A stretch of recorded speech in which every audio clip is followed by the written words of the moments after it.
advocacy groups be best effective at, engaging and convincing you all that, our needs are a priority for a municipality?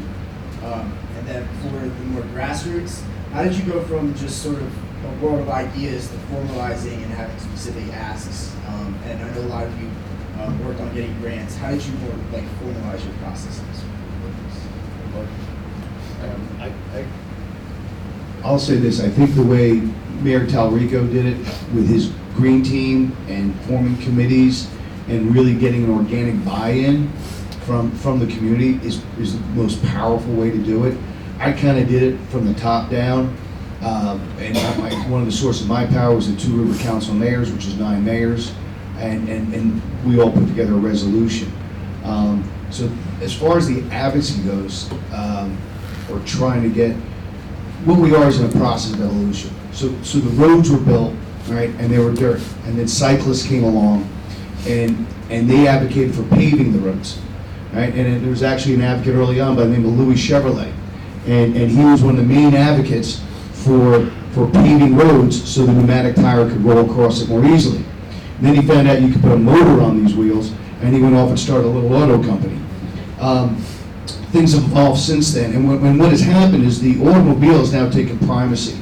So for roads that were originally built so you could run carts either way or wagons for horses, and then the horses would go around to the back of the building, okay? Now the cars now park on the street.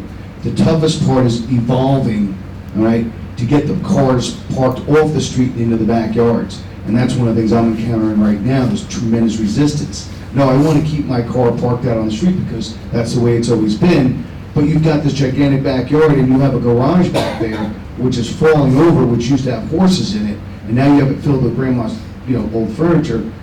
Let's go back there, and there's a lot of resistance.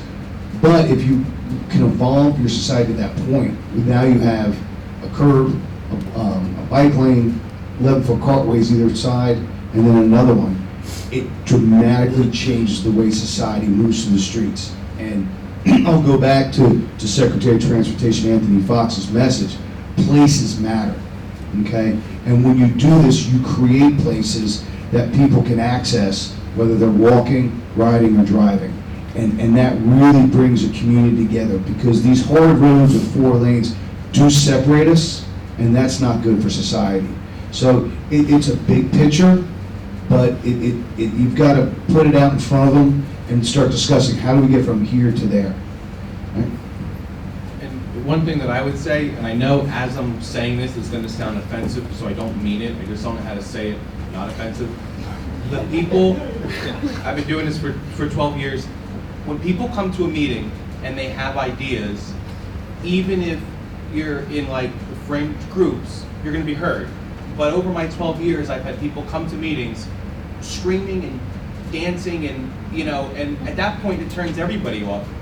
And you get a coalition of people who probably, like the Shade Tree Commission doesn't normally hang out with the Traffic Advisory Committee, right? So, but they kind of have something in common. And then if you talk to your traffic safety officer, who's probably a patrolman or patrolwoman in your police department, who really is looking for people to support what they're doing. And then you talk to the president of the Board of Education, who likes the fact that the cool parents can walk their kids to school or ride their bikes to school. And then you go to another group and another group. Now you have one person from each group coming together, and it's far more effective than just reading a brochure and implementing it. We're trying to push safe routes to school in Eatontown, and what I found was these are things we've been doing, and shame on me, I didn't even know. And I really learned a lot from my traffic safety officer, but the people who are already doing it, elevate them. So that's what I would suggest. Pass it on down to Doug, but I think we have another couple of questions in the back. We might be about out of time. Maybe one more question. 1 minute to go. If I could give from the advocacy side, one insight that you might want to look at in dealing with local officials, it's look at your master plan. Yes. Every municipality in New Jersey has a master plan. Some are more detailed than others, but go through that master plan and find specific language in there that relates to safety, transportation, equity.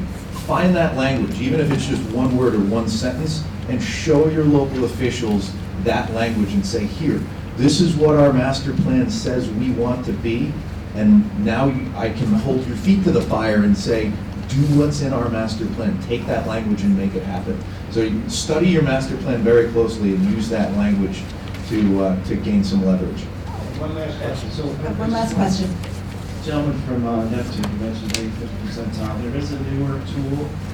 It's called US Limits 2. It's accepted by Federal Highway Administration. So you can use that to get acceptable speed limits and to lower speed limits. So there is a little bit of advancement on that. So thank you very much, everybody. I think there's a little cushion to get to the next, we have lunch next, I think. So I appreciate you all so much for coming. And everybody wants to leave, just stay.